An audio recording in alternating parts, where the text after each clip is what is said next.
L'orientation est parfois un casse-tête familial. Il est demandé aux adolescents dès le collège de viser un métier. La cité éducative de Beaubreuil, les collèges du quartier Firmin Rose et Anatole France se retrouvent ce jeudi pour réfléchir ensemble. Un des enjeux de la cité éducative dont la labellisation vient d'être renouvelée pour 3 ans. Les collégiens doivent se préparer dès la cinquième à l'orientation après le collège.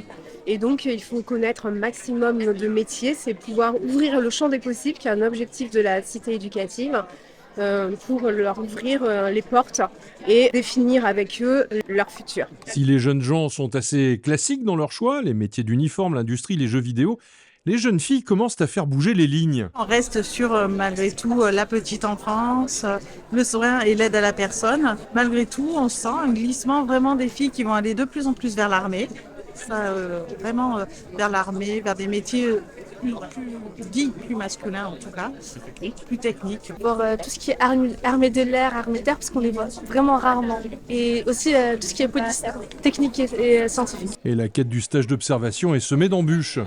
Pas forcément au sérieux, sachant qu'on est des élèves de quatrième. Donc ils se disent qu'on est un peu un handicap pour eux. Les jeunes n'ont pas nécessairement un réseau professionnel autour d'eux qui peut les aider. Si on veut qu'ils sortent un petit peu et qu'ils découvrent des choses, il faut que nous, on ait un réseau à proposer. L'intérêt de tout ça, c'est d'avoir des échanges avec eux et puis de les guider, de les orienter au mieux. Même si les échanges sont brefs, l'essentiel se dit. Ce dont on parle effectivement, c'est qu'il ne faut pas que aimer les animaux, il faut aimer les gens aussi pour faire ce métier. 200 cités éducatives existent à travers tout le pays pour nos jeunes de la petite enfance à l'insertion professionnelle.